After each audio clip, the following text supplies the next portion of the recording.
नमस्कार, ABP news पर हाजिर हूं मैं रुमाना इसार खान। आगे का एजेंडा देख रहे हैं आप। एक मुख्यमंत्री का शुगर लेवल और पूरे देश में हलचल। जी, अरविंद केजरीवाल की बात कर रही हूं मैं, जो अभी भी जेल में हैं। उनके शुगर लेवल को लेकर बीते कुछ दिनों से आप जानते हैं किस तरीके से सियासी घमासान मचा हुआ है और शायद अभी आने वाले दिनों में थमने वाला भी नहीं है, क्योंकि आम आदमी पार्टी के सूत्रों के हवाले से जो खबर आई है उसके बाद शुगर लेवल पर छिड़े संग्राम पर विराम लगने के आसार तो नहीं नजर आ रहे।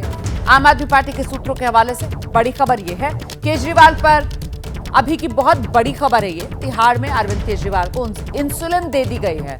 केजरीवाल का शुगर लगातार हाई रह रहा है। शुगर लेवल 320 तक अरविंद केजरीवाल का शुगर लेवल पहुंच रहा है। आम आदमी पार्टी के सूत्र बता रहे हैं ईडी की गिरफ्तारी के बाद केजरीवाल को अब पहली बार इंसुलिन मुहैया कराई गई। इंसुलिन की मांग को लेकर ही अरविंद केजरीवाल की तरफ से अदालत का दरवाजा तक खटखटाया गया था, जिसके बाद अदालत की तरफ से कहा गया था डॉक्टर्स का पैनल ही इस पर फैसला लेगा। वहीं सूत्रों के हवाले से अरविंद केजरीवाल को इंसुलिन दिए जाने की खबर अब सामने आ गई है। आम आदमी पार्टी ने बीजेपी को फिर से कटघरे में खड़ा किया है। फिर से सवालों और आरोपों की बौछार है। दिल्ली के मंत्री सौरभ भारद्वाज का बयान सामने आया है। बीजेपी वालों, अब इंसुलिन क्यों दे रहे हो? साफ हो गया सीएम केजरीवाल सही थे। तो यही तो वो मांग थी जो अरविंद केजरीवाल की तरफ से की जा रही। इसी मांग को लेकर अरविंद केजरीवाल ने अदालत का दरवाजा खटखटाया था। अदालत की तरफ से साफ कर दिया गया था कि एम्स के डायरेक्टर को शामिल करके पैनल बनाया जाए डॉक्टर्स का और वो इस मामले में फैसला ले। तो ये वो ट्वीट है दिल्ली के मंत्री सौरभ भारद्वाज का। खबर आ रही है अंततः जेल प्रशासन ने मुख्यमंत्री जी को बढ़ती हुई शुगर के लिए इंसुलिन दी। आज देश की राजधानी के मुख्यमंत्री को एक इंसुलिन के लिए कोर्ट जाना पड़ रहा है। भाजपा और केंद्र सरकार के अधीन अफसर कहते हैं सभी कैदी एक समान हैं। क्या इंसुलिन के लिए सभी तिहाड़ के कैदी कोर्ट जाते हैं? क्या सभी कैदियों को बीमारी की दवाई के लिए कोर्ट जाना पड़ता है? क्या सभी कैदियों को इंसुलिन के लिए एक हफ्ता टीवी और अखबार में बहस करनी पड़ती है? आज साफ हो गया, मुख्यमंत्री सही थे, उन्हें इंसुलिन की जरूरत थी। लेकिन भाजपा की केंद्र सरकार के अधीन जो अधिकारी हैं वो जानबूझकर उनका इलाज नहीं करवा रहे। बताओ भाजपा वालों, अगर इंसुलिन की जरूरत ही नहीं तो फिर अब क्यों दे रहे हो? क्योंकि पूरी दुनिया इन पर लानत भेज रही है। यह कहना है सौरभ भारद्वाज का, जो उन्होंने सोशल मीडिया एक्स पर पोस्ट किया। हम सीधे आपको लेकर चलेंगे। हमारे साथ हमारे सहयोगी दीपक रावत इस वक्त मौजूद हैं। दीपक, जिस तरीके से अब ये खबर आई है सूत्रों के हवाले से कि साहब आखिरकार तिहाड़ में अरविंद केजरीवाल को इंसुलिन मुहैया करा दी गई है, आम आदमी पार्टी तो जाहिर सी बात है इसे अपनी और अरविंद केजरीवाल की जीत के तौर पर देख रही होगी। जी, जाहिर तौर पर, और जैसा कि आपने बताया कि कैबिनेट मंत्री सौरभ भारद्वाज ने भी ट्वीट किया है और जाहिर तौर पर उन्होंने कहा है कि क्या इंसुलिन लेने के लिए यानी दवाई लेने के लिए भी कोर्ट का दरवाजा खटखटाना पड़ेगा, बहस करनी पड़ेगी। लेकिन सीधे तौर पर आज जो खबर आई है कि जिसकी मांग लगातार अरविंद केजरीवाल और आम आदमी पार्टी कर रही थी वो इंसुलिन उनको दे दिया गया है। लगातार ये भी कहा जा रहा था कि जो शुगर लेवल है वो 320 के पार जा रहा था, जो कि बेहद खतरनाक है। तो इन तमाम स्थितियों को देखते हुए इंसुलिन जब मिल गई है तो आम आदमी पार्टी ये कह रही है कि ये आम आदमी पार्टी की जीत है, क्योंकि इसके लिए उन्होंने लंबी लड़ाई लड़ी है। लेकिन आज की तस्वीर मैं आपको दिखा देता हूँ। हनुमान जयंती आज है और इस वक्त मैं ग्रेटर कैलाश, जो कि सौरभ भारद्वाज की विधानसभा है, वहां पर मौजूद हूं। तो हनुमान जयंती के दिन सौरभ भारद्वाज एक बड़ी शोभा यात्रा भी निकालने जा रहे हैं और ये शोभा यात्रा इसलिए भी खास है क्योंकि उनका ये कहना है कि शोभा यात्रा अरविंद केजरीवाल की रिहाई की प्रार्थना के लिए निकाली जा रही है। ये शोभा यात्रा उनके बेहतर स्वास्थ्य के लिए निकाली जा रही है। और ये तस्वीर मैं आपको दिखा दूं कि अभी थोड़ी देर बाद यहां से शोभा यात्रा शुरू भी हो जाएगी। सौरभ भारद्वाज यहां पर पहुंचेंगे, लेकिन इस लगातार, क्योंकि हर साल सौरभ भारद्वाज हनुमान जयंती के मौके पर इस शोभा यात्रा निकालते जरूर है, लेकिन इस बार उनका कहना है कि जिस तरीके की लड़ाई अरविंद केजरीवाल और आम आदमी पार्टी लड़ रही है उसमें भगवान का साथ होना ही बहुत जरूरी है। और उसी साथ के लिए दीपक रावत, वैसे भी हनुमान जयंती आम आदमी पार्टी इस वजह से भी बढ़ चढ़कर मना रही होगी क्योंकि सियासत में, सार्वजनिक जीवन में खुद को हनुमान भक्त बताने से कभी गुरेज या परहेज अरविंद केजरीवाल की तरफ से नहीं किया गया। खुद को हनुमान भक्त अरविंद केजरीवाल बताते हैं। हनुमान चालीसा का पाठ भी अरविंद केजरीवाल कितने मंचों से करके दिखा चुके हैं, अपनी हनुमान भक्ति दिखा चुके हैं। इसी वजह से खास तौर पर हनुमान जयंती के मौके पर आज आम आदमी पार्टी की तरफ से ये तैयारियां हैं। जी बिल्कुल, क्योंकि चुनाव है, दिल्ली में भी चुनाव होना है, क्योंकि छठवें चरण में चुनाव होना है और ऐसे में आम आदमी पार्टी लगातार चुनाव के समय ये कोशिश करती है कि जो हिंदू वोटर्स है उनको भी लुभाने की कोशिश की जाए। आपने देखा होगा जब अयोध्या में राम मंदिर की प्राण प्रतिष्ठा का कार्यक्रम होना था, उस दौरान भले अरविंद केजरीवाल प्राण प्रतिष्ठा वाले दिन नहीं पहुंचे, लेकिन पूरी दिल्ली में उन्होंने हनुमान चालीसा का पाठ करवाया, खुद अपनी पत्नी के साथ हनुमान चालीसा का पाठ करते हुए नजर आए। और लगातार जब जब ऐसे मौके आए हैं, आपने गुजरात चुनाव के समय भी देखा होगा, उस दौरान भी अरविंद केजरीवाल ने जिस तरीके से राम भक्ति हनुमान भक्ति दिखाई, पिछले विधानसभा चुनाव के दौरान भी वो हनुमान चालीसा का पाठ करते हुए नजर आए। तो जब भी चुनाव नजदीक आते हैं तो आम आदमी पार्टी की कोशिश होती है इस तरीके से अपने सॉफ्ट हिंदुत्व के जो चेहरा लगातार आम आदमी पार्टी और मैं दोबारा आपके पास आऊंगी दीपक। तो ये आम आदमी पार्टी की तैयारी देखिए, हनुमान भक्त अरविंद केजरीवाल जो आज हनुमान जयंती के मौके पर फिलहाल तिहाड़ सलाखों के पीछे हैं और बाहर आम आदमी पार्टी की तरफ से हनुमान जयंती पर जो खास तैयारियां की गई हैं उसी की एक तस्वीर दीपक जो दिखा रहे हैं। इस बीच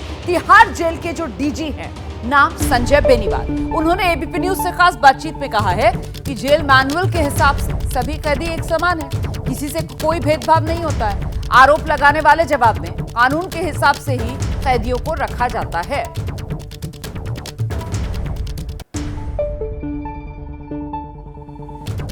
तिहाड़ जेल के डायरेक्टर जनरल संजय बेनीवाल हमारे साथ मौजूद है। संजय जी, सबसे पहला सवाल मैं यही जानना चाहूंगा कि अरविंद केजरीवाल को लेकर के जितनी भी कंट्रोवर्सी चली हुई है, सबसे पहले आप समझाना चाहें कि क्या एक आम कैदी और अरविंद केजरीवाल, एक सिटिंग चीफ मिनिस्टर आपकी जेल में आया है, इससे क्या असर पड़ता है, क्या फर्क है दोनों में?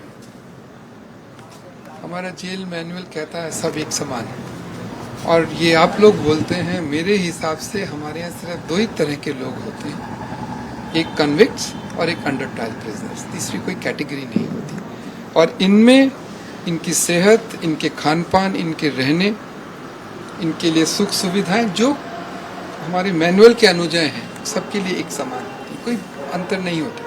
जिस खान पान की आप बात कर रहे हैं, इसी खान पान को लेकर के आए दिन रोज नए नए दावे और आरोप जो है वो लगाए जाते हैं। अभी नया आरोप जो है वो इंसुलिन को लेकर के है। आम आदमी पार्टी का लगातार आरोप है, माफ कीजिएगा मैं आपसे राजनीतिक सवाल पूछ रहा हूँ, लेकिन इंसुलिन शुगर लेवल को लेकर के उनका शुगर जो है वो 250 पार 300 पार, कभी नीचे कभी ऊपर हो रहा है। राजनीतिक सवालों का मैं जवाब नहीं देता, वो जो बोले वो उनको पता होगा, वो क्या क्यों आरोप किस लिए लगा रहे हैं उनकी बात है। मुझे मेरे कानून, मेरा मैनुअल और मेरे हक और मेरी रिस्पॉन्सिबिलिटीज का ज्ञान है, उसके अनुसार मेरे लिए सब प्रिजनर, उनकी सेहत एक ही बराबर, हर किसी के लिए अच्छी सुविधाएं, स्वास्थ्य के लिए, खाने के लिए जेल में जो कानून अनुजाय हैं, बहुत सारे डॉक्टर्स, हॉस्पिटल, डिस्पेंसरीज जेल के अंदर होती हैं, और जब उनसे भी नहीं होता तो रेफरल हॉस्पिटल्स जाते हैं। तो ये तो सामान्य प्रक्रिया है, सबके लिए होती है, हर किसी के लिए है, तो इसमें कोई भेदभाव तो है नहीं। आगे बढ़ेंगे, अगली खबर का रुख करेंगे। लोकसभा चुनाव को लेकर बीजेपी ने अपना प्रचार तेज कर दिया है, लेकिन इस बीच सूत्रों के हवाले से एक बड़ी खबर आई है कि बीजेपी ने चुनाव के अगले चरण की बड़ी रणनीति बनाई है। पहले चरण की वोटिंग की समीक्षा की गई। कल देर रात जेपी नड्डा के आवास पर बीजेपी की बड़ी मीटिंग हुई है, जिसमें गृह मंत्री अमित शाह, अरुण सिंह, सुनील बंसल समेत कई बड़े नेता जुटे थे और आने वाले अगले चरण के लिए रणनीति बनाई गई है। पहले चरण की वोटिंग की समीक्षा की गई है और जानकारी के लिए सीधे आपको लेकर चलेंगे। हमारे सहयोगी अंकित गुप्ता इस वक्त हमारे साथ मौजूद हैं, उन्हीं से जानते हैं। अंकित, हालांकि जो इलेक्शन कमीशन की तरफ से पहले चरण में वोटिंग हुई है उसका एक रिवाइज्ड एस्टिमेट सामने आ गया है, जिसके बारे में आपने कल ही दर्शकों को जानकारी दी थी, लेकिन उसमें भी पिछली बार के मुकाबले भले ही माइन्यूट पर कमी तो आई है वोटिंग में। इसी को लेकर ये मंथन और आगे के लिए रणनीति क्या बनाई गई है बीजेपी की तरफ से, सूत्र क्या जानकारी दे रहे हैं अंकित? बिल्कुल रोमाना, देखिए जो बीजेपी का आला नेतृत्व लगातार इस बात को लेकर के मंथन करता रहता है। जैसे जैसे चरण बीतते जाते हैं, हर एक चरण के बाद में पहले उसका एनालिसिस किया जाता है कि पहला चरण जैसा भी बीता है तो वो जो बीजेपी के पास में उसका अपना क्या अनुमान है, कैसा गया उसका चरण। और इसी वजह से जो तमाम पार्टी के महासचिव हैं वो मौजूद थे इस बैठक में। जेपी नड्डा तो थे ही पार्टी के जो अध्यक्ष हैं, उसके अलावा जो अमित शाह भी वहाँ पर मौजूद थे। और जो पार्टी का अपना अंदरूनी एस्टिमेट है कि कैसा परफॉर्मेंस रहा है उसको साझा किया गया है और आगे को लेकर रणनीति बनाई गई है। लेकिन जिस बात का आपने जिक्र किया ना, वोटिंग परसेंटेज क्यों अहम है बीजेपी के लिए? बीजेपी की इस बैठक में चर्चा इस चीज को लेकर हुई है, बिहार यूपी ऐसे राज्य हैं जहां पर मतदान प्रतिशत उतना अच्छा नहीं रहा जितना की अपेक्षा की जा रही थी। और अगर हम बिहार और यूपी की बात कर लेते हैं, 120 सीटें आती हैं, लिहाजा एक बड़ा जो है चंक ऐसा है जो बीजेपी का मतदाता इन राज्यों में रहता है और बीजेपी को यहां से एक बड़ी लीड मिलती है इन राज्यों में। और बिहार की बात की जाए करीबन 50% मतदान हुआ, यूपी की बात की जाए करीबन 61% मतदान हुआ। लिहाजा इन चीजों पर भी चर्चा हुई है कि कैसे बीजेपी अपने मतदाता को, वो वोटर जो कि बीजेपी के पक्ष में वोट करता है, उसको ज्यादा से ज्यादा संख्या में घरों से निकाले, जिससे कि कम से कम इन दो राज्यों में, जो कि हिंदी बेल्ट के ये दो राज्य हैं जहां पर मतदान प्रतिशत बाकी राज्यों की तुलना में काफी कम हुआ है, उसको जो है बढ़ाया जा सके। तो दो चीजें चुनौती आगे ये भी है ना कि आपने जिन दो राज्यों का नाम लिया, बिहार और उत्तर प्रदेश, इन दोनों राज्यों में 7 चरण में वोट डाला जाएगा और अभी तो सिर्फ पहला चरण था। और आगे आगे जैसे ये 7 चरण में वोटिंग बढ़ेगी आगे, उसी हिसाब से जो गर्मी है वो भी तो और तेज होगी ना, मौसम जो है उसमें भी और तेजी आएगी। इसी वजह से चुनौती बढ़ी कि आने वाले फेजेस में कैसे वोटिंग परसेंटेज को बढ़ाया जाए या कम से कम 2019 के मुकाबले मेंटेन किया जाए। फिलहाल बहुत शुक्रिया आपका अंकित गुप्ता इस तमाम जानकारी के लिए। मैं आगे बढ़ रही हूँ। बिहार के चुनाव मैदान में तेजस्वी यादव का एक बयान सामने आया है जिसको लेकर राजनीति गर्म है। दरअसल ये बयान तेजस्वी यादव ने कल दिया, पूर्णिया में दिया, वही पूर्णिया जहां पर लड़ाई त्रिकोणीय हो गई है जब से चुनावी मैदान में बतौर निर्दलीय उम्मीदवार पप्पू यादव की एंट्री हो गई है। पूर्णिया में तेजस्वी यादव कह रहे हैं अगर इंडिया के उम्मीदवार को, इंडिया का उम्मीदवार आरजेडी की तरफ से बीमा भारती है यहाँ पूर्णिया से, तो वो कह रहे हैं कि अगर इंडिया के उम्मीदवार को आप नहीं जिताना चाहते तो एनडीए को जिता दीजिए। पप्पू यादव के लिए कह रहे हैं तेजस्वी यादव, एनडीए के लिए वो वोट मांग रहे हैं। तय किया जाए कि आखिरकार ये विचारधारा की लड़ाई है तो लोग इस विचारधारा की लड़ाई में या तो इंडिया या फिर एनडीए, किसी एक विचारधारा को चुने। सुनिए। दुआ कीजिए, आप लोगों का आशीर्वाद बना रहे, एकजुट रहना, किसी के धोखे में नहीं आना। ये कोई एक व्यक्ति का चुनाव नहीं है, ये दो धारा, या तो एनडीए या तो इंडिया, या तो एनडीए या तो इंडिया की लड़ाई है। या तो आप इंडिया को चुनो और इंडिया को अगर नहीं चुनते हो बीमा भारती को तो आप एनडीए को चुन रहे हो। साफ बात है। अब यहां बोल रहे हैं एनडीए को जिता दो, आगे जाके क्या बोलेंगे? तो एनडीए वाले तो ट्वीट कर दिया है, बधाई तेजस्वी जी साथ देने के लिए। जदयू वाले ने तो ट्वीट कर दिया, सब ने ट्वीट कर दिया। अब आप और जगह क्या बोलेंगे? वो तो इनके वीडियो को बोलेंगे कि इन्होंने नरेंद्र मोदी जी को और एनडीए को जिताने के लिए कहा है।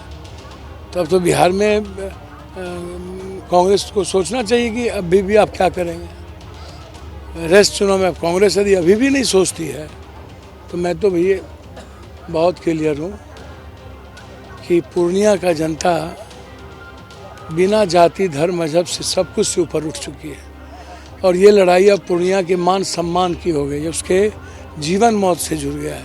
मेरी लड़ाई।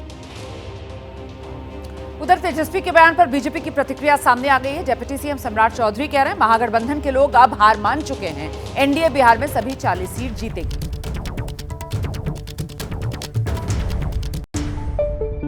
ये पूरी तरह हताशा का बयान है, हार मानने वाले का बयान है और भारतीय जनता पार्टी जानती है कि ये लड़ाई कहीं है ही नहीं। 40 की 40 सीट भारतीय जनता पार्टी जीत रही है और महागठबंधन के लोग तो अब हार भी मान चुके हैं। सीधे रुख करते हैं, हमारे सहयोगी प्रकाश कुमार पटना से इस वक्त हमारे साथ मौजूद हैं। प्रकाश, मामला तेजस्वी यादव वर्सेस पप्पू यादव का और इसमें मौका जो है वो सबको मिल गया है राजनीति करने का। देखिए रोमाना, तेजस्वी यादव ने जो ये बयान दिया है वो सोच समझकर और रणनीति के तहत दिया है।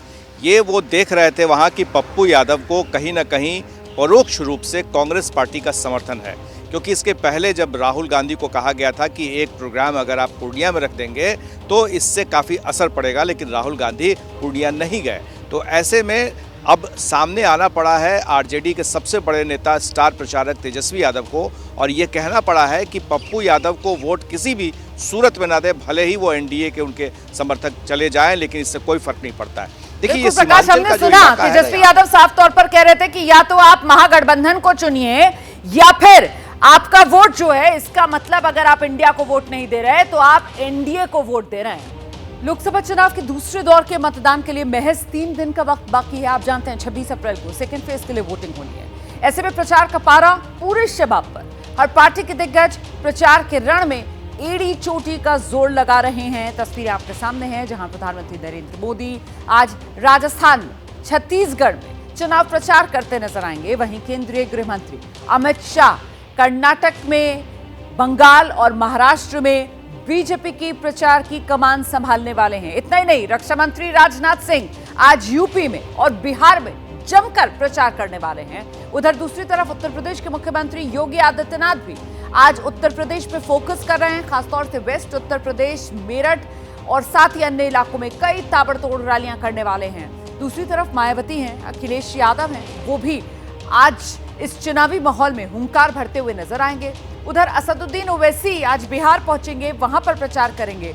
और बीजेपी की स्टार प्रचारक कंगना रनौत राजस्थान के रण में आज प्रचार करती नजर आएंगी।